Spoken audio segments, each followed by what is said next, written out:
नमस्ते, मैं आपका अपने इस चैनल में स्वागत करती हूँ। मेरा नाम है हिमानी श्रीवास्तव। और तो अब शादियों का सीज़न आने वाला है। नवंबर दिसंबर में बहुत सारी शादियाँ होती हैं। तो अक्सर माँ बाप को ये लगता है कि हम अपनी बेटी की शादी तो कर रहे हैं, पर वो वहाँ एडजस्ट कर पाएगी भी कि नहीं। और अक्सर आप लोगों ने भी देखा होगा कि कुछ लोगों को तो एडजस्ट करने में महीना ही भर लगता है कि तुरंत एडजस्ट हो जाते हैं, और कुछ लोग दसियों साल तक एडजस्ट नहीं कर पाते।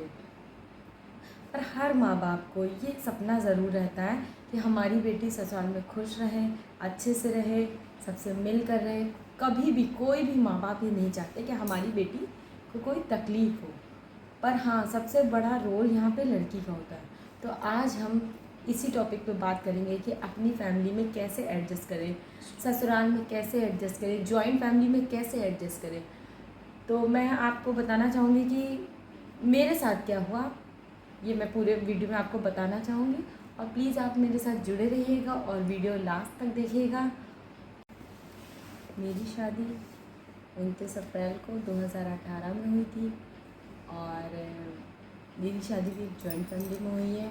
मेरे हस्बैंड घर के छोटे हैं और मेरी फैमिली में सास ससुर, जेठ जेठानी और हम हमारे हस्बैंड हैं। 6 लोगों की फैमिली हमारी। अब तो समर्थ और श्रेष्ठ भी है। तो शुरुआत में मुझे भी बहुत सारी दिक्कतें हुई। नए परिवार में आना, सबके विचारों के साथ एडजस्ट करना। मतलब सबके विचार हमारे विचार से बिल्कुल अपोजिट होते हैं। हम जो सोच रहे होते हैं वो बिल्कुल नहीं सोचते हैं। हमें लगता है वो हमारे हिसाब से चले, उन्हें लगता है वो हम उनके हिसाब से चले। पर यही सबसे बड़ी बात है कि आपको कैसे मैनेज करना है अपने। देखिए, 10 लोग आपके हिसाब से नहीं चल सकते, पर आप एक अकेले उनके हिसाब से चल सकते हैं। और अगर फैमिली में आपको रहना है या फैमिली में एडजस्ट करना है या आपको एकदम बेस्ट बहू बनना है, तो आपको पहले उनके विचारों के हिसाब से चलना होगा। हाँ, हो सकता है कि कभी आप उनके विचारों से सहमत ना रहें, पर कहीं ना कहीं शुरुआत आपको करनी होगी। पहले आप उनको समझने की कोशिश करिए, कैसे विचार हैं उनके, या क्या उनका कहना है आपके प्रति, कैसा रहन सहन है उनका, आप उनके रीति रिवाज, उनका मतलब पहनावा ओढ़ावा, उस हिसाब से आप रहिए। मैं भी जब शादी करके आई तो साड़ी पहनी। मुझे मेटल से एलर्जी थी, तो सेफ्टी पिन भी लगाती थी तो मुझे दाने हो जाते थे, या आर्टिफिशियल ज्वेलरी से मुझे समस्या होती थी। पर आपको विश्वास नहीं होगा, मेरी फैमिली में सब इतने अच्छे हैं।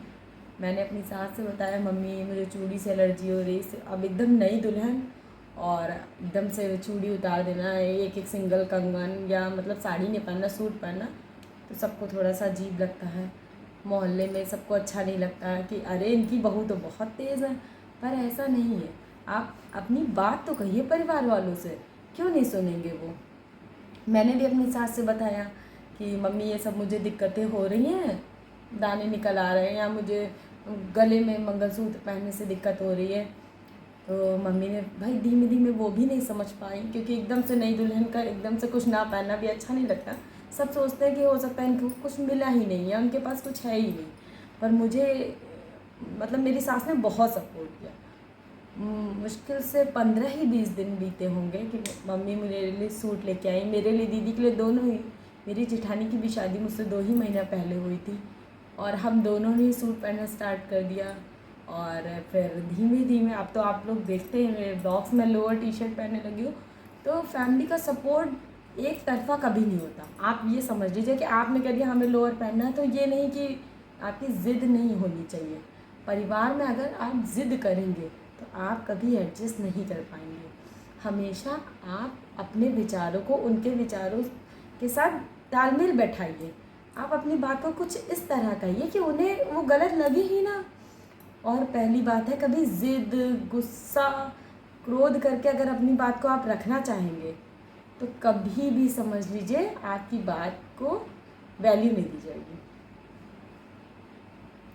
और मुझे लगता है कि आज के समय में फ़ोन सबसे बड़ी समस्या है कि लड़की ससुराल में एडजस्ट नहीं कर पाती। हर माँ बाप 5-5 मिनट पे फ़ोन कर रहे हैं, 10-10 मिनट पे फ़ोन कर रहे हैं। क्या बनाया, क्या खाया, कैसे रह रही हो, क्या पहना, सास ने क्या कहा, ससुर ने क्या कहा, आज क्या कर रही हो, कहाँ जा रही हो। सबसे पहली बात आप ये सुन लीजिए, फ़ोन पे चाहे जो भी हो, मैके की बात मैं नहीं कर रही हूँ, चाहे कोई भी हो, लिमिट में बात करिए, कम बात करिए, अपनी पूरी ज़िंदगी को उनके साथ शेयर मत करिए। कोई भी हमारी ज़िंदगी में इतना खास नहीं होना चाहिए कि हमारे परिवार को हमसे अलग कर दें। तो मुझे लगता है कि कम से कम ससुराल में आप जाइए तो मैके से हो या मैके वाले हो या फ्रेंड्स हो, या सबसे एक लिमिट में बात करिए।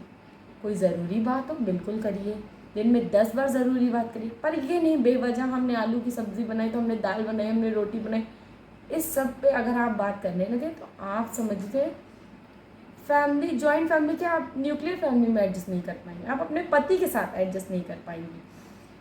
हमेशा सबको टाइम दीजिए, फैमिली को, अपने पति को टाइम दीजिए। जब आप ज़्यादा समय देंगे तो आप कहते नहीं, अपने एक दूसरे से बात तो करिए कम से कम। जब आप ज़्यादा बात करेंगे तो आपको उतना ही ज़्यादा एक दूसरे से इंटरेक्ट होंगे, एक दूसरे को समझेंगे। पहले के ज़माने में क्या होता था, जैसे मान लीजिए परिवार में, हर परिवार में अगर 4 बर्तन है तो खटकते हैं। क्या आप भाई बहन लड़ाई नहीं करते थे? क्या आप ये सोचिए, आपके पापा जब आपको डांट देते थे तो क्या आप गुस्से से भाग जाती थी कहीं? नहीं ना। तो ससुराल से बेटियां क्यों भाग जाती हैं मैके? जैसे वहाँ माँ बाप थे वैसे ही यहाँ माँ बाप हैं। पहले के ज़माने में जब आपको नाराज़गी हुई या कोई बात हुई तो कोई फ़ोन था नहीं कि हमने तुरंत हेलो मम्मी और बता दिया, बात ख़त्म हो गई। जब मम्मी से मिले तो शायद बात भूल ही गए, हर लड़की एडजस्ट कर लेती थी। अब ज़रा सी बात होती है तुरंत मैके में फ़ोन होता है, मैके वाले आ जाते हैं, वीडियो कॉलिंग हो जाती है, तुरंत हंगामा हो जाता है और फिर मैके वाले चढ़ाई करने लगते हैं।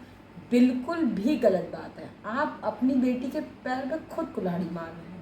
आप अपने, मतलब हर माँ की ये बात है, आप अपने को सोचिए मैंने कैसे एडजस्ट किया, तो आप अपनी बेटी को क्यों नहीं एडजस्ट करने दे रहे? मैंने तो, मतलब मैं बता रही हूँ, मेरी तो मम्मी नहीं, मेरी मम्मी 2008 में एक्सपायर हो गई थी, पर मैंने ज़्यादातर रिश्ते अगर टूटे हैं तो वो मैके की वजह से, क्योंकि मैके का बहुत ज़्यादा इंटरफेयर ससुराल में रहता है। अगर मैंने देखा कि ससुराल में बहुत ज़्यादा मैके वाले या फ्रेंड्स या मतलब कोई भी हो इंटरफेयर करते हैं तो लड़की को एडजस्ट करना मुश्किल है।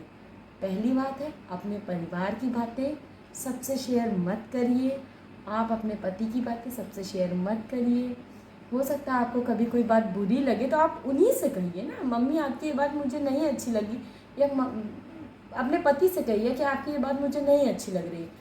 आपको जो कहना आप उनसे कहिए, किसी और से कहने से आप कभी भी ये नहीं हो जाएगा कि मुश्किलों से बाहर आ जाएंगे और मुश्किलें बढ़ती जाएंगी। मैं अपना अनुभव बता रही हूँ कि मैं भी एक नए परिवार से आके नए परिवार में कैसे एडजस्ट किया। मैंने बिल्कुल अपोजिट थी मेरी फैमिली और यहाँ की फैमिली, तब भी मैं आई और शुरू में मुझे भी बहुत सारी दिक्कतें हुई क्योंकि जो मैं चाह रही थी वो नहीं हो रहा था और जो वो लोग चाह रहे थे हो सकता मैं नहीं कर पाई। मैं भी बहुत ज़्यादा बोलती थी, हो सकता मैं ऊंची आवाज़ में भी बहुत ज़्यादा बोलती थी, तो यहाँ किसी को अच्छा नहीं लगता था। फिर मैंने धीमे धीमे अपने आप को उनके हिसाब से एडजस्ट किया और आज मुझे लगता है, शायद अब किसी और को लगता है नहीं लगता, कि मैं तो अपनी सास की दुलारी हूँ। और आप लोग अपने फैमिली में कैसे एडजस्ट करते हैं, या अपनी फैमिली, आपकी फैमिली कैसी है, जॉइंट फैमिली, न्यूक्लियर फैमिली, मुझे बताइएगा मेरे कमेंट में प्लीज़। Okay, bye bye. और आप लोग खुश रहिए, मस्त रहिए। मैं आपसे मिलती हूँ नेक्स्ट ब्लॉग में। Bye bye.